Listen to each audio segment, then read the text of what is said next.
하면서 아이의 규칙적인 생활은 모두 흐트러졌고 아이의 성격도 공격적으로 변했는데요. 우리 아이 어떻게 해야 할까요? 저 정도만 봐도 상당히 심각하다고 느껴질 수 있을 텐데 더 문제는 뭐냐면요. 부모님들이 항상 내 아이에 대해서는 좀 많은 가능성을 남겨놓는다는 거예요. 그래서 에이, 지금은 이래도 애가 철들면 괜찮아지겠지. 그렇죠. 중학교 올라가면 괜찮겠지. 뭐 이런 식으로 생각하시지만 문제는 선생님 이 중독이라고 하는 것은 점점 더 심해진다는 게 문제인 그럼요. 거잖아요. 네, 그럼요. 그러니까 이거는 뭐 조절이 안 되기 때문에 이제 중독이라는 걸로 이제 가게 되는 거죠. 그렇죠. 네. 그래서 이제 우리가 아이들에게 혹시나 이런 행동이 보일 때는 조금 위험 수위로 가고 있구나 이렇게 여러분들이 좀 생각해 보실 것들이 좀 있어요. 네. 그래서 몇 가지를 좀 알려드리겠습니다. 그러니까 게임 때문에 이제 자주 혼이 난다. 이게 혼이 나는 횟수가 점점 너무 많이 늘어난다 할 때는 이게 조금 위험하게 가고 있구나. 이게 좀 생각하시면 되는데 근데 이제 물론 여기는 어머님이라는 변수가 있죠. 어머님이 조그만 사소한 것도 엄마 마음대로 되지 않아서 엄마가 원래 혼을 잘 내는 사람이면 좀 카운트가 불가능한 거죠. 그렇죠. 그래서 너무 엄마 마음대로 아이를 너무 주물럭거리면 아이들은 무의식적으로도 게임으로 많이 가게 됩니다. 그래서 그걸 정말 좀 조심하셔야 됩니다. 네네. 그다음에 두 번째, 게임 중간에 이제 말을 걸면 심하게 화를 내는 거죠. 아까 화면에 미르 같은 경우에는 대답을 다 했거든요. 네네, 뭐 5분만 네네. 이 정도는 양호한 거예요. 근데 어떤 애들은 대답조차도 못하고 네네네. 이렇게 얼버무리거나 그냥 네네. 띄엄띄엄 얘기하는 애들도 있잖아요. 네, 거기다 또 애가 또 크면은 논리도 생겨요. 네네. 엄마 그만 좀 하라고. 네. 얼마 전에 엄마도 이런 잘못하지 않았냐고. 엄마를 공격하는 걸 거꾸로. 그래서 이제 그런 것들이 좀 한스럽게 심해져서 만드는 거죠. 정말로 이제는 엄마가 힘으로 아이를 제압해야만 되는 상황. 근데 아이들이 이제 크면 엄마의 힘으로 제압이 안 되죠. 특히 남자애들은요, 이제 엄마를 때려요. 이제 정말 심해지면, 정말 심해지면. 엄마 입장에서 너무나 큰 충격일 것 같은데요. 그래서 이제 막 병원에 입원을 시켜야 되니 말아야 되니 뭐 이렇게까지 정말 심한 케이스들은 그렇게까지 가기도 하니까요. 이런 경우도 우리가 좀 고민을 해보셔야 되고 게임을 더하기 위해서는 어떠한 과제도 물불을 가리지 않고 5분, 1시간 걸리는 숙제를 5분에 5분에 샥 끝낸다. 근데 이게 간혹 이게 약이 되기 때문에 어머님들이 사실 이거 가지고 이제 너 게임 더하게 해준다. 이제 쓰시는 거죠. 협상을 하시는군요. 네. 근데 이것이 너무 많아지면 그때는 엄마가 뒷감당이 안 된다. 그러니까 지금의 단맛에 취하셔서 자꾸 이렇게 하시면 이가 썩어서 나중에는 임플란트 하셔야 됩니다.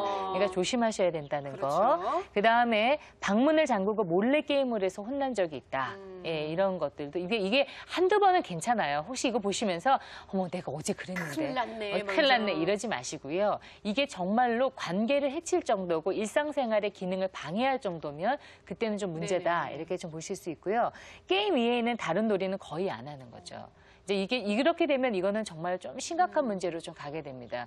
아이들은 뛰어놀고 이러면서 거기서 즐거움을 느껴야 되는데 게임 외에는 재미있는 게 없는 거예요. 왜냐하면 다른 거는 자기가 협상을 해야 되고 조절을 해야 되거든요. 또 다른 아이들도 있어야 되고 또. 네. 근데 그게 이제 귀찮기 시작해지는 거죠. 왜냐하면 게임은 내 마음대로 해도 되니까. 그래서 이런 것들이 있고요. 그다음에 집에서 게임을 못하게 하면 PC방에 가서 이제 게임을 하는데 이건 이제 드디어 병이네요, 병. 이제 이렇게 되면은 아이들이 처음엔 엄마 아빠들이 돈을 이제 안 주시거든요. 처음에는 조금 주시지만 그러면 이제 어떻게 되냐면은 이제 지갑에서 몰래 가져간다거나 아니면 친구들을 이제 잠깐 설득해서 친구 돈으로 갔다 온다거나 고학년이 되면 여러 가지 정말 변수들이 좀 많이 생기게 됩니다. 그다음에 게임을 하느라고 집에 들어오지 않는 경우. 그래서 정말로 제가 일단 아주 심각했던 아이 같은 경우는 집에 아예 안 들어오는 아이들이 정말 있었어요. 그래서 얘를 찾으러 다니고 뭐 이랬던 경우도 있고요. 그다음에 사주지 않으면 등교 거부를 하는 거예요. 나 학교 안 가겠다. 이제 점점 심해지죠. 그다음에 밤을 새우면서 게임을 해서 아침에 못 일어나는 경우. 이제 이런 경우들은 고학년, 특히 청소년기에 이제 이런 행동들이 많아지게 됩니다. 그러니까 중고등학교 정도 가면은 학습의 양도 많아지고 아이들하고 갈등도 이제는 좀 더 본격화되기 시작하거든요. 이제 이렇게 되면 아이들이 점점 더 어떻게 되냐면은 이제 게임의 세계로 몰입을 하기 때문에요. 아침에 이제 안 일어나죠. 이런 것 때문에. 그리고 예전에 실제로 청소년 상담들을 했을 때요. 학교 가는 걸 왜 싫으니까 아침에 일어나는 게 힘들어서 못 가겠다. 이런 아이들이 사실은 있었어요. 그래서 이런 거. 그리고 이제 비밀번호를 엄마가 이제 만들어 놓으셔요. 이제 아이들이 못 하도록.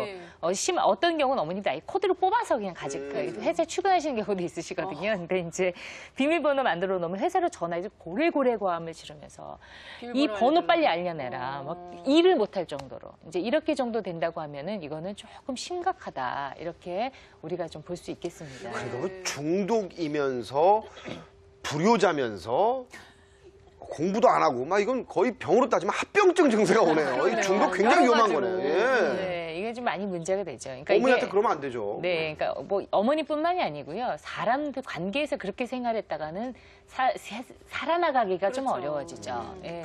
근데 예. 예방할 수 있는 방법을 좀 알고 네네. 싶습니다. 예. 그래서 우리가 이런 어려움들이 생길 때 우리가 어쨌건 이제 예방을 해야 되겠죠. 그렇죠? 예방하는 단계와 그리고 이것이 더 심화되지 않도록 좀 불을 끄는 단계. 그러니까 기초공사 단계와 불 끄는 단계 이렇게 두 가지로 우리가 좀 나누어 보면 네. 일단 우리가 이제 좀 그 예방을 좀 해야 된단 말이에요. 기초공사를 해야 되는데 첫 번째로는 부모는 즐거움을 나눌 수 있는 존재라는 것을 일단 좀 각인을 시킬 필요가 있습니다. 그러니까 여러분들이 게임 중독 이러면요. 딱 두 단어를 생각하시면 돼요. 뭐냐면은 조절 그리고 또 상호작용. 이 부분에 어려움이 생기면 대부분의 아이들은 게임으로 가고 게임으로 가면서 이 문제가 더 심각하게 됩니다. 근데 이제 특히 이제 어린애들은 이제 막 조절 연습해 나가는 그런 식의 어린애들은 그 땡땡폰이라든지 뭐 이런 네. 거, 땡땡 뭐 하여튼 이런 것들을 보면서 이게 굉장히 자극적이거든요. 그러니까 자극적인 것에 아이들이 확 켜놓게 되면 이 머릿속에서는요, 사람